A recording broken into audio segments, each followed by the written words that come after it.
আসসালামু আলাইকুম রহমতুল্লাহ। আপনারা নাগরিক টিভির চেনেন। এই নাগরিক টিভির নাজমুত সাকিব একজন অন্যতম আলোচক এবং head of the TV channel. উনি ওই যে নাগরিক টিভি আছে, ওই নাগরিক টিভির হেড, এবং ওখানে যে সঞ্চালক মুস্তাফিজুর রহমান, উনি সঞ্চালনা করে থাকেন। ওনার একটা ভিডিও দেখলাম, অবাক। শেখ হাসিনার রিপ্লেসমেন্ট হয়েছে আসিফ মাহমুদ সজীব ভুইয়া। বলছে আমতারেক নাগরিক টিভিতে যে মুস্তাফিজুর রহমানকে বলছে, ভাই আমাদের ফেসবুকের ভিডিও এনসিপির বিরুদ্ধে বলা বা তাদের বিপক্ষে যায় এমন কোনো ভিডিও ছাড়লেই তারা ফেসবুক থেকে ডিলিট করাচ্ছে। তখন মুস্তাফিজুর রহমান মানে সঞ্চালক নাগরিক টিভির, উনি ভাবছেন হয়তো বা রাজনৈতিক দ্বন্দ্বের কারণে তার আমতারেক আমজনদার আমতারেক হয়তো বা একথা বলেছে। পরবর্তীতে মুস্তাফিজুর রহমান ভাই করিডোর নিয়ে, এনসিপি নিয়ে, আসিফ মাহমুদকে নিয়ে যে ভিডিওগুলো আপনার ছেড়েছিল ফেসবুকে, সেই ভিডিওগুলোকে ডিলিট করিয়েছে।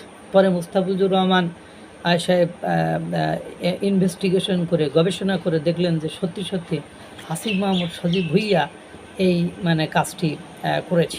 নাগরিক টিভির যে ফেসবুক আইডি রয়েছে, সেই ফেসবুকের আইডির কন্টেন্টগুলোকে ডিলিট করে দিয়েছে। এবং তিনি বলছেন, আমার কাছে এক তথ্য প্রমাণ আদি আছে, আসিফ মাহমুদ সজীব ভুইয়া যদি আমার সাথে ডিবেট করতে চায় বা বিতর্ক করতে চায় বা আলোচনা করতে চায়, আমি তথ্য প্রমাণ আদি সহ তাকে দেবো। আমি আগে বিশ্বাস করতাম না, কিন্তু আমার সাথে যখন এই ঘটনা ঘটেছে তখন আর সেটা বলার অপেক্ষা রাখে না। এরপরে আপনারা দেখেন, বলছে না আমাদের এই আইডিটি 9 মাসে 5ই আগস্টের পর থেকে এই 9 মাসে কমপক্ষে 5 বার উদাও হয়ে গিয়েছে। আমরা আবার সিস্টেম করে ফেরত নিয়ে এসে আমার ব্যক্তিগত আইডিও উদাও হয়ে গিয়েছে। এটা অবস্থা। ফেসবুকের তাদের ব্যক্তিগত আইডি পর্যন্ত উদাও হয়ে যাচ্ছে না। এবং শেখ হাসিনার আমলে যেমন বিভিন্ন সময় সরকার বিরোধী কন্টেন্ট ছাড়লে সেগুলো উদাও হয়ে যেত, বর্তমান সময়ে এসে নতুন বন্দোবস্তর নামেও এই একই ঘটনা ঘটছে। এবং ইনি আসিফ মাহমুদ সজীব ভুইয়া নিজে মানে হেলিকপ্টার নিয়ে বিতর্ক সৃষ্টি করে, যেখানে যায় সেখানেই বিতর্ক সৃষ্টি করে, যে কথা বলে সেখানেই বিতর্ক সৃষ্টি হয়। মানে তার কোনো কথা কোনোভাবেই পজিটিভ আসপেক্ট থেকে জনগণ নিতে পারে না। অথচ উনি আবার কি করেন, উনি আবার মনে করেন ওই নসিহাত করেন, ইশরাকের মতো লোকের নসিহাত করেন, বিএনপির নসিহাত করেন, আর আওয়ামী লীগের তো নসিহাত করতেই আছেন।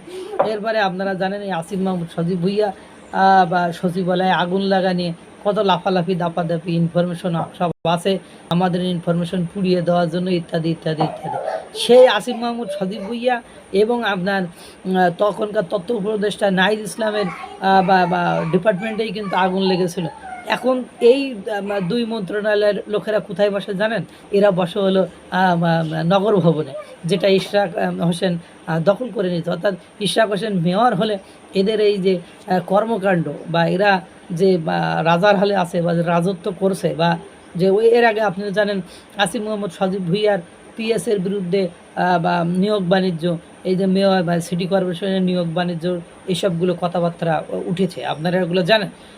ইভেন আসিফ মাহমুদ সজীব ভুইয়ার পিএসকে অব্যাহতি দেওয়া পর্যন্ত হয়েছে, এটাও আপনারা জানেন।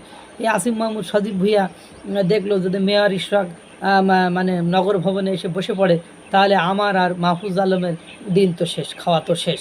সুতরাং এটা কোনোভাবে করতে দেওয়া যাবে না। এই জন্য কোর্টে রায় দেওয়ার পরে ইসি গেজেট প্রকাশ করার পরেও তাকে শপথ পাঠ না করিয়ে আরেকজন মানে করেন উকিল দিয়ে অ্যাঙ্গেলে তারকে আবার হাইকোর্টে রিট করালেন।